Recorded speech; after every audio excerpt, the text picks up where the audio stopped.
Hi guys, welcome to all of you guys. तो हमारी complex number की series चल रही थी और हम कोऑर्डिनेट ज्योमेट्री पढ़ रहे थे। और पिछले दो लेक्चर्स में हमने about the line and circle के बारे में पढ़ा था इन coordinate geometry in complex number.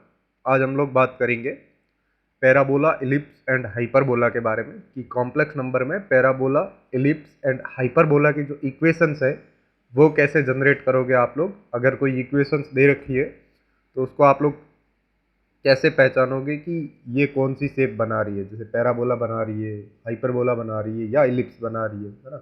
इन सभी के बारे में हम लोग आज देखेंगे। So let's we start. अच्छा, पिछले लेक्चर में हम लोग कुछ ऐसी भी चीज़ें देख रहे थे जो हमारे लिए छूट गई थी।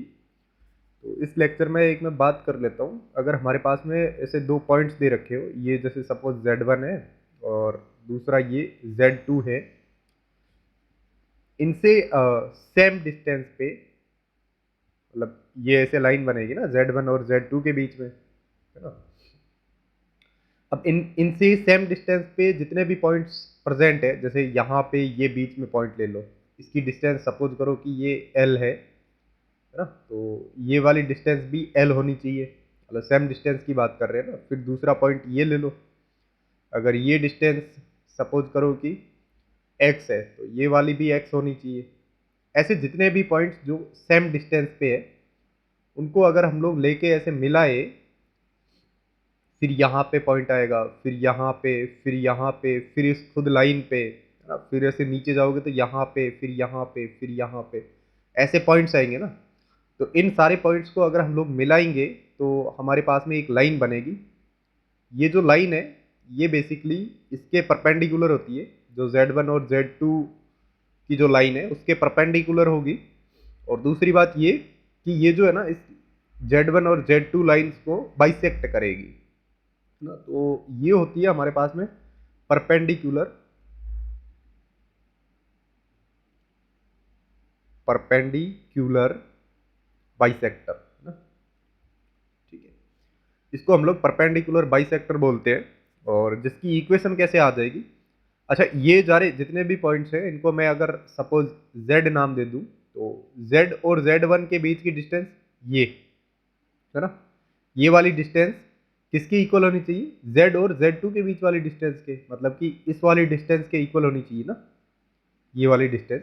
तो हम लोग ऐसा बोल सकते हैं कि Z minus Z1 if is equal to Z minus Z2, then locus of Z, ये जो Z है ये हमारा लाई करेगा, लाइज ऑन परपेंडिकुलर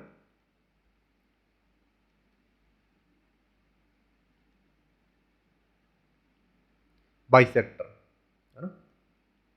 ठीक है, तो Z जो है वो हमारा परपेंडिकुलर बाइसेक्टर कहलाएगा।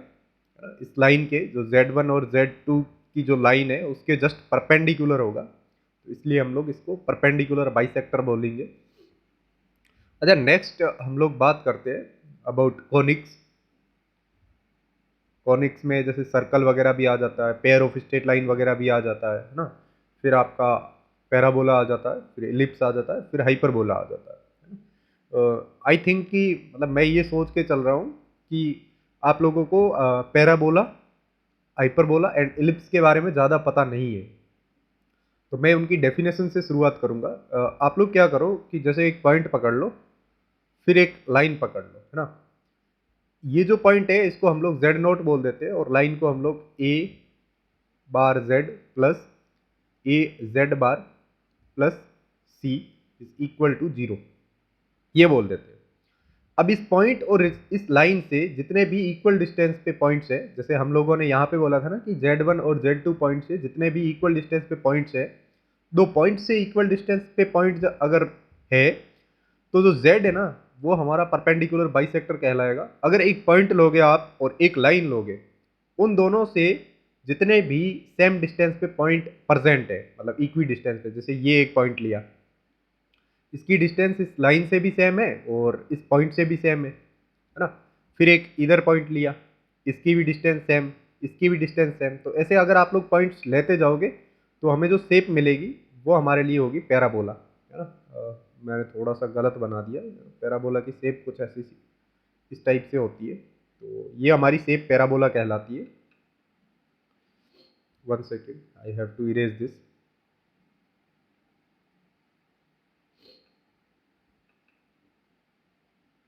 यस, पैराबोला का मतलब क्या हुआ कि वो पॉइंट्स जो किसी fix point and fix line से सेम डिस्टेंस पे प्रेजेंट है ना। Points are equidistance from a fix point and a fix line are the called parabola.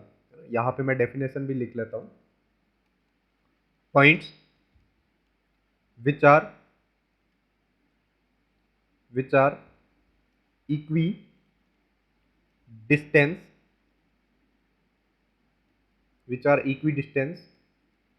from a fixed point and a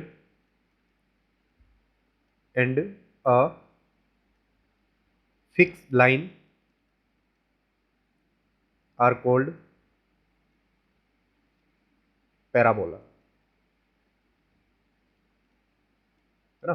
तो ये हमारा parabola कहलाएगा। Simple सा meaning ये हुआ कि जो पॉइंट Z1 से ये Z नोड से एंड ये जो लाइन है, इस लाइन से अगर सेम डिस्टेंस पे प्रेजेंट है तो उन सारे पॉइंट्स को हम लोग पैराबोला पे लेंगे। वो सारे पॉइंट्स मिलके एक शेप बनाएंगे जिसको हम लोग पैराबोला बोलेंगे। और ये जो फिक्स पॉइंट है इसको हम लोग फोकस बोलते हैं। Fix point is the called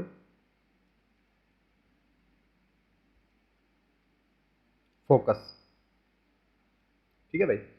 और जो लाइन होती है फिक्स लाइन, उसको हम लोग डायरेक्ट्रिक्स बोलते हैं। Fixed line is the called directrix,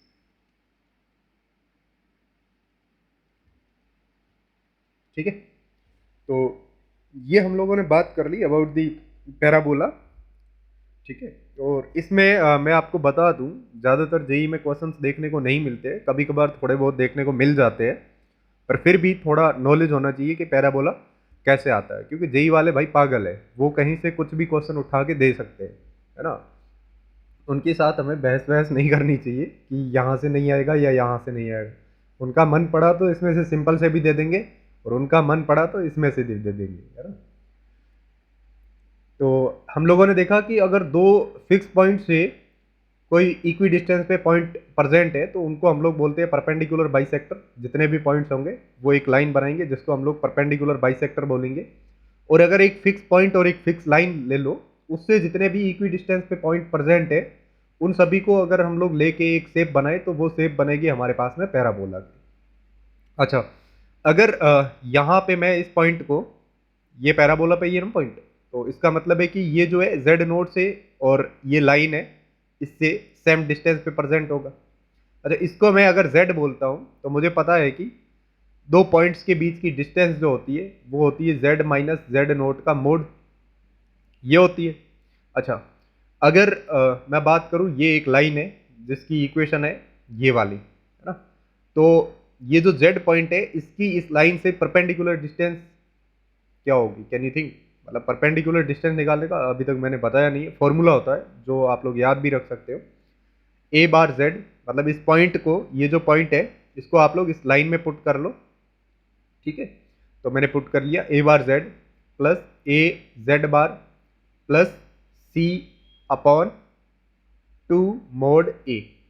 ये जो डिस्टेंस है ये हमारी परपेंडिकुलर डिस्टेंस है पॉइंट की लाइन से, और ये वाली जो डिस्टेंस है ये परपेंडिकुलर डिस्टेंस है पॉइंट की पॉइंट से। अब ये दोनों इक्वल होनी चाहिए तो हमने इक्वेट करवा दी।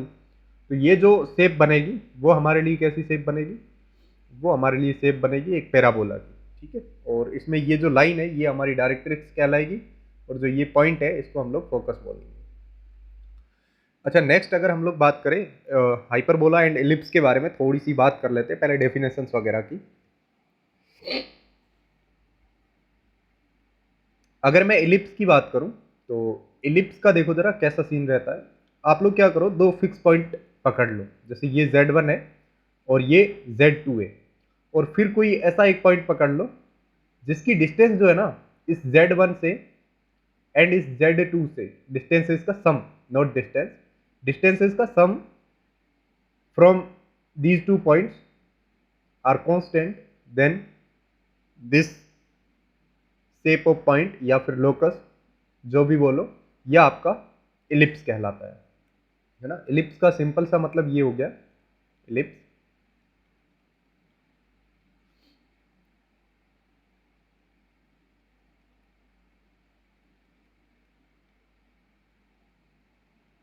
एक बार इसको बना भी लेते हैं। ये कुछ आपकी ऐसी शेप बनेगी ना, आप लोग सर्कल को लोगे, उसको प्रेस करोगे तो उस टाइप का कुछ ये शेप बनाएगा। तो इलिप्स का सिंपल सा मतलब क्या हुआ कि locus of those points which have sorry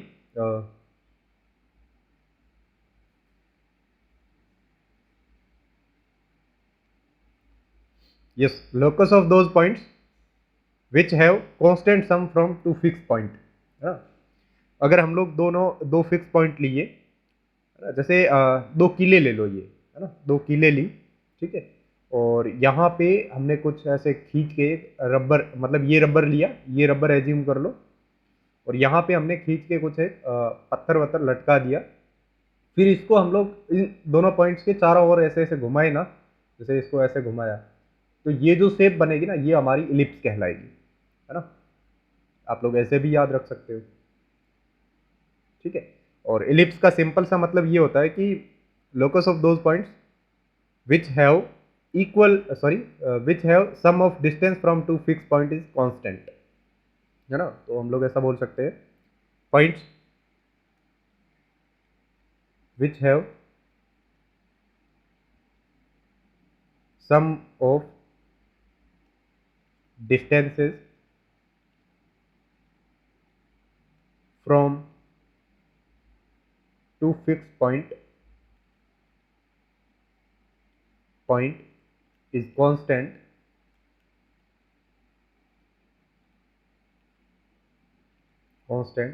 it's called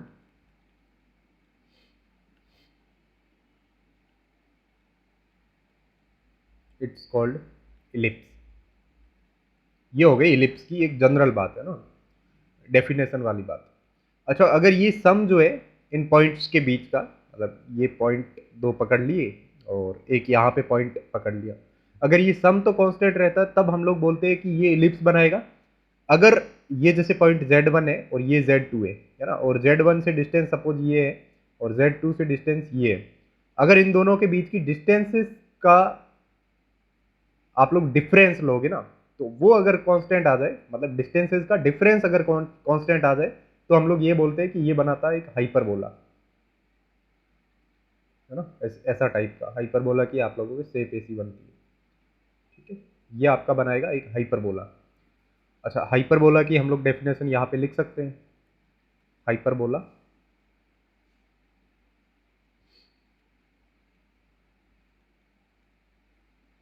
points which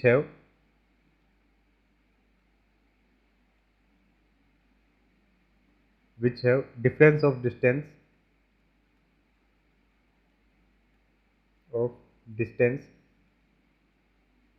from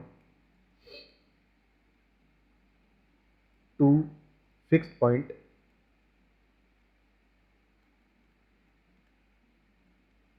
is called hyperbola. ये हमने बोल दिया कि भाई अगर दो पॉइंट से डिस्टेंसेस का डिफरेंस अगर कांस्टेंट रह जाए हर टाइम, तो हम लोग वो जो शेप बनती है ना, उसको हम लोग हाइपरबोला बोलते हैं। अब हमें जनरल आइडिया है कि इलिप्स क्या होता है। इलिप्स का मतलब दो पॉइंट्स ले लो फिक्स, और उनसे जितने भी आप लोगों के ऐसे पॉइंट्स हैं जिनकी सम जो है डिस्टेंसेस का वो अगर कांस्टेंट है, तो उसको हम लोग इलिप्स बोलेंगे। अगर उनका डिफरेंस कांस्टेंट है तो उसको हम लोग हाइपरबोला बोलेंगे, है ना। ये हमने सिनेरियो यहाँ पे देखा, ठीक है। अब जरा इसकी कॉम्प्लेक्स नंबर में बात कर लेते हैं कि कॉम्प्लेक्स नंबर में ये जो है कैसे दिखेंगे। जैसे अगर इलिप्स की बात करें हम लोग, तो इलिप्स कुछ ऐसा बनेगा जिसमें दो फिक्स पॉइंट है, इनको हमने बोल लिया Z1 एंड Z2, और एक पॉइंट यहाँ पे पकड़ लिया इलिप्स पे जिसको मैं बोल देता हूँ Z, और Z1 और Z के बीच की जो डिस्टेंस है ये होगी, इसको हम लोग फाइंड कर सकते हैं Z माइनस Z1 का मोड, है ना, z और z1 के बीच की डिस्टेंस यही तो होती है। फिर इसका सम करना है ना दूसरी वाली डिस्टेंस से, मतलब z2 और z के बीच की डिस्टेंस से, है ना, ये वाली डिस्टेंस। तो इसका सम कर दिया हमने z माइनस z2 का, z माइनस z2 का सम कर दिया z माइनस z1 में, है ना, दोनों की डिस्टेंसेस का सम कर दिया, विच इज इक्वल टू एक कांस्टेंट आता है k, है ना। तो हम लोग ऐसा बोलते हैं कि ये जो है ये हमारे लिए एक इलिप्स बनाएगा। अब ये जो है ना k हमारा ऐसा भी हो सकता है, k की जो वैल्यू है वो सपोज k जो है, जैसे यहाँ पे ये z1 है और यहाँ पे ये z2 है, सपोज k यहाँ पे आ गया, है ना, ठीक है, k यहाँ पे आ गया, तो k एक्चुअल में है क्या, एक्चुअल में ये दोनों डिस्टेंसेस का सम है, ये दोनों डिस्टेंसेस का। अच्छा, और ये पूरी डिस्टेंस कितनी है, z1 और z2 के बीच की डिस्टेंस, z1 और z2 के बीच की डिस्टेंस को हम लोग कैसे पहचानेंगे, z1 माइनस z2 से, इसके मोड से। अगर ये इसके इक्वल आ गई, है ना, k, ठीक है, अब k की पॉसिबल वैल्यूज हम लोग ले सकते हैं।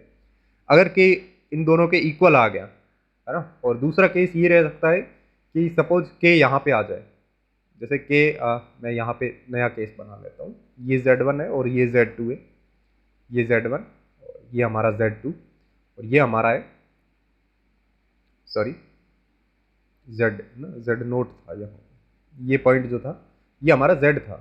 अच्छा, z यहाँ पे आ जाए, है ना, तो यहाँ पे आएगा तो ये एक ट्राइंगल बनाएगा, ठीक है। अब k जो है वो क्या शो कर रहा है, ये दो साइड्स का सम, ये दो साइड्स का सम ना, ये दो साइड्स का सम। अब ये दो साइड्स का सम अगर तीसरी साइड से बड़ा हो जाए, है ना, ये तो ट्राइंगल का लॉ है कि भाई ऐसा होना चाहिए, अगर ये हो जाए तो इसका मतलब है कि ये ट्राइंगल ऐसा कुछ बना। तो अगर ऐसा ट्राइंगल बना तो ये हर टाइम ऐसा ट्राइंगल बनाता रहेगा। अब ये सारे ट्राइंगल्स अगर ऐसा बनाता रहेगा तो ये एक इलिप्स को शो करेगा, है ना, ये जैसे इलिप्स बना देगा, है ना। और तीसरा केस क्या हो सकता है कि ये जो सम है, k की वैल्यू है वो लेस देन दे दे z1 माइनस z2 से, है ना। तो अगर k is equal to z1 minus z2 हुआ तो हम लोग बोल लेंगे z1 z एंड z2। तो हम लोग क्या बोलेंगे, z1 z एंड z2 जो है वो एक ही लाइन पे लाई कर रहे हैं ना, आर कोलिनियर ना। तो ये एक टाइप की आपके लाइन बना लेंगे जिसको हम लोग परपेंडिकुलर बाइसेक्टर भी बोल सकते हैं। अच्छा, नहीं, परपेंडिकुलर बाइसेक्टर नहीं होगी, ये आपके कोलिनियर ही होंगे, ठीक है। अगर k की वैल्यू, मतलब sum of these two distances are greater than the third side, है ना, sum of two distances of a triangle is greater than the third side, तो हम लोग ऐसा बोल सकते हैं कि ये एक ट्राइंगल बनाएगा, कंप्लीट करेगा ट्राइंगल, है ना। तो इस समय जो शेप बनेगी उसको हम लोग बोलते हैं इलिप्स, ठीक है। और अगर ये sum of two sides is less than the third side, तो ऐसा तो भाई कभी पॉसिबल ही नहीं होता है। तो इस समय जो है z का है ना कोई लोकस नहीं होगा, है ना, z बिलोंग्स टू 5, z का कोई लोकस नहीं होगा, ठीक है। तो इलिप्स के केस में आपके क्या हो गया कि आप लोग दो पॉइंट्स पकड़ोगे, कांस्टेंट पॉइंट या फिक्स पॉइंट, जिनकी आप लोग डिस्टेंस निकालोगे किसी और पॉइंट से और उनका सम करोगे, वो अगर कांस्टेंट आ जाता है तो हमारा श्योरिटी ये रहेगी कि वो ज़्यादा से ज़्यादा इलिप्स बनाएगा, है ना, शेप जो बनाएगा वो इलिप्स होगी। पर इसमें भी हम लोगों ने दो तीन केस देखे, अगर k की वैल्यू z1 और z2 के बीच की डिस्टेंस के इक्वल आ गई तो जो z है वो क्या शो करेगा, अगर k की वैल्यू z1 और z2 के बीच की डिस्टेंस से ज़्यादा आ गई तो मतलब जो ये z है वो क्या शो करेगा। अच्छा, नेक्स्ट अगर मैं बात करूं, मैं बात कर लेता हूं हाइपरबोला के बारे में। हाइपरबोला, कौन बोला, हाइपरबोला, है ना। हाइपरबोला भाई साहब ये बोलते हैं कि आप लोग दो फिक्स पॉइंट पकड़ लो और फिर वो सारे पॉइंट्स पकड़ लो जिनका डिफरेंस जो है ना इन दो फिक्स पॉइंट से कांस्टेंट रहे, ऐसा कुछ सिनेरियो, है ना। ये वाला हमने पॉइंट पकड़ लिया, जिसको हम लोग बोल देते हैं z, और फिक्स पॉइंट जो है इनको हम लोग बोल देते हैं z1 एंड z2। ये हमने दो फिक्स पॉइंट पकड़ लिए। अच्छा, इनकी डिस्टेंसेस z और z1 के बीच की distances mode z minus z1। अब z और z2 के बीच की distances mode z minus z2। इन दोनों का डिफरेंस जो है वो कांस्टेंट आना चाहिए, जिसको मैं बोल देता हूँ k। तब पॉसिबिलिटी है कि ये हाइपरबोला बनाए, ये हाइपरबोला बनाए। अब यहाँ पे भी केसेस आ सकते हैं कि जैसे अगर आप लोगों का ऐसा रह जाए सिनेरियो, जैसे ये z1 है और ये सपोज z1 है और ये z2 है। अब इन दोनों z1 और z2 के बीच, मतलब जो ये डिफरेंस है, या फिर z1 और z2 के बीच की डिस्टेंस जो है वो हम लोग बोल देते हैं mode of z1 minus z2। अगर ये ग्रेटर हो जाए थर्ड साइड से, मतलब ये जो थर्ड साइड है ये ग्रेटर हो जाए दो साइड्स के डिफरेंस से। हमें पता है कि ट्राइंगल लॉ में हम लोग ये बोल सकते हैं कि आप लोग दो साइड्स उठाओ, उनका डिफरेंस करो, है ना, वो ऑलवेज तीसरी साइड से लेस आएगा, है ना। तो यहाँ पे वही रूल फॉलो हो रहा है कि दो साइड्स का सम, सॉरी, दो साइड्स का डिफरेंस तीसरी साइड से कम होगा, है ना। तो इसका मतलब है कि ये कुछ ऐसा ट्राइंगल जैसा बनाने लगेगा, तो ये एक हाइपरबोला बनाएगा, कंप्लीट हाइपरबोला। तो इस टाइम ये हाइपरबोला बनाएगा। अगर ये k जो है वो ग्रेटर हुआ mode of z1 minus z2 से, तो हम लोग क्या बोलेंगे, अगर ये k ग्रेटर हुआ, अगर ये k ग्रेटर हुआ तो आप लोग ऐसा सोचो ना कि k क्या है एक्चुअल में k दो साइड्स के बीच का डिफरेंस है ना। अब वो डिफरेंस तो किसी तीसरी साइड से बड़ा नहीं हो सकता ना, ट्राइंगल की तीसरी साइड से बड़ा नहीं हो सकता, ये पॉसिबिलिटी है ही नहीं। तो हम लोग z को ऐसा बोलते हैं ना, z जो है वो कोई भी आपका लोकस नहीं देगा, है ना।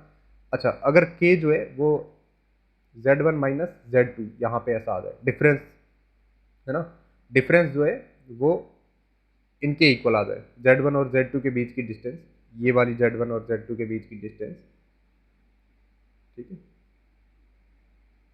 और आपने सपोज एक पॉइंट पकड़ा जैसे यहाँ पे, है ना, यहाँ पे ये पॉइंट पकड़ा, ठीक है, और इसकी z2 से डिस्टेंस ये वाली होगी,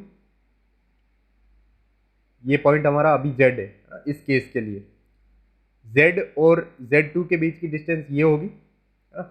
अब इसमें से अगर आप लोग माइनस करते हो ये वाली डिस्टेंस z और z1 के बीच की डिस्टेंस, तो पीछे ये वाली डिस्टेंस बचेगी। मतलब कि हमारा ये केस हो सकता है कि z जो है वो ऐसा बाहर लाई करे, मतलब ये हमारा z1 हो और ये हमारा z2 हो, z जो है वो ऐसा बाहर यहाँ पे लाई करे या फिर यहाँ पे लाई करे। तो हम लोग ऐसा बोल सकते हैं ना कि ये ऐसे बन सकते हैं, है ना। तो ये हमारे लिए शो करेगी एक रे, है ना, देन z शोज अ रे, है ना, ठीक है। तो ये तो थी about the hyperbola and ellipse and parabola के बारे में बात। और इसमें मैं आपको बता दूं, पैराबोला के बहुत ज़्यादा क्वेश्चंस देखने को नहीं मिलते हैं, बट हाइपरबोला और इलिप्स के जो क्वेश्चंस है वो देखने को जनरली मिल जाते हैं। और इसमें थोड़ी सी और बात कर लेते हैं। इसमें जो भी हमने इलिप्स और हाइपरबोला पढ़ा है उसमें जो फिक्स पॉइंट है ना z1 एंड z2, उनको हम लोग बोलते हैं आर कोल्ड फोकाई, उनको हम लोग बोलते हैं फोकाई, ठीक है। z1 और z2 को हम लोग बोलते हैं फोकाई। इनकी इसेंट्रिसिटी भी होती है, इसेंट्रिसिटी वगैरह के बारे में अभी नहीं जानना है, क्योंकि जब हम लोग पढ़ेंगे कोऑर्डिनेट ज्योमेट्री तब हम लोग अच्छे से करेंगे। अच्छा, इसमें मैं आपको एक, जो आप लोग यूज़ करो, जिसका हर जगह क्वेश्चन में यूज़ कर सकते हो, ट्रिक, जिसका आप लोग ट्रिक बोल दो या कुछ भी बोल दो, जिसका आप लोग हर जगह क्वेश्चन में यूज़ कर लेते हो, तो वैसा कुछ मैं बताने वाला हूँ।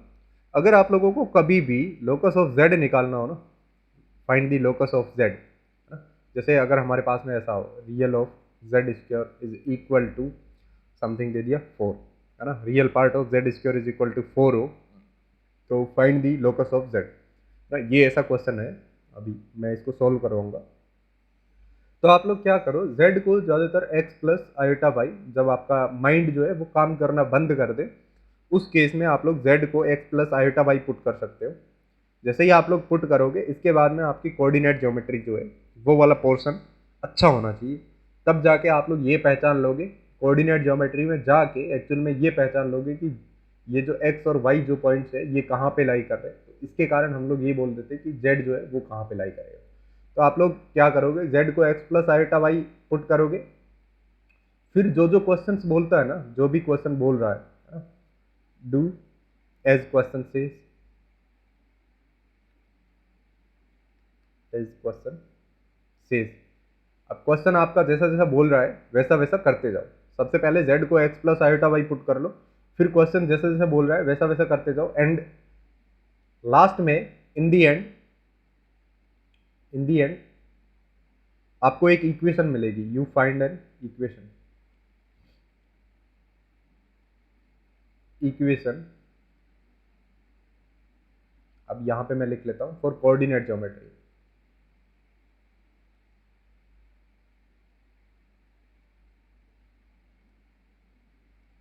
आपको लास्ट में एक इक्वेशन मिलेगी कोऑर्डिनेट ज्योमेट्री की, आप लोग उसको पहचानना है ये कौन सी कोऑर्डिनेट ज्योमेट्री की इक्वेशन है ना। ये लाइन की है, पेयर ऑफ लाइन की है, या सर्कल की है, हाइपरबोला की है, इलिप्स की है ना। ये पहचानना है कि ये कौन सी कोऑर्डिनेट ज्योमेट्री की शेप है जिसकी ये इक्वेशन है। अगर ये आपको पता चल गया है कि ये कौन सी की है, तो हम लोग ये बोल देंगे कि जेड जो है ना वही शो करेगा जो कोऑर्डिनेट ज्योमेट्री की इक्वेशन शो कर रही है ना। तो लोकस ऑफ जेड भी वही होगा जो कोऑर्डिनेट ज्योमेट्री की इक्वेशन आपको शो कर रही है। जैसे यहाँ पे एक क्वेश्चन है, इसको हम लोग कर लेते हैं। Real part of z square is equal to 4। तो यहाँ पे जेड को हमने ले लिया एक्स प्लस आयोटा वाई, है ना। अब इसका स्क्वायर करना है तो स्क्वायर कर दिया, z square is equal to x square minus y square. इसके रियल पार्ट से हमें मतलब है, तो रियल पार्ट हमने ले लिया ये वाला है ना। बाकी वाला तो इमेजिनरी पार्ट आएगा। तो रियल पार्ट हमारे पास में क्या आ गया, x square minus y square which is equal to 4। अब यहाँ पे कुछ देख के पता चल रहा है आपको, है?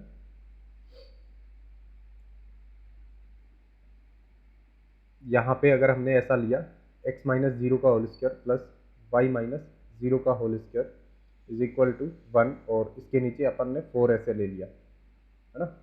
तो ये कोऑर्डिनेट ज्योमेट्री की कुछ इक्वेशंस देखी देखी लग रही है, जैसे x square upon a square minus y square upon b square is equal to 1। अब ये डिस्टेंसेस का यहाँ पे क्या दे रखा है, डिफरेंस दे रखा है ना, ये डिफरेंस दे रखा है। तो इसका मतलब है ये है कि ये हाइपरबोला पक्का है, हाइपरबोला पक्का है। अब अगर a is equal to b आ जाए, इस समय कौन सा हाइपरबोला बनता है, रेक्टेंगुलर हाइपरबोला। तो हम लोग ऐसा बोल सकते हैं कि रेक्टेंगुलर हाइपरबोला जो है वो शो करेगा, मतलब लोकस ऑफ जेड जो होगा वो रेक्टेंगुलर हाइपरबोला होगा ना। तो आप लोग जेड को ऐसे मतलब ऐसे आप लोग सोल्व कर सकते हो, वैल्यूज वगैरह एक्स प्लस आयोटा वाई रख के, है ना। और फिर इसके कुछ क्वेश्चन है जो we will do in next lecture.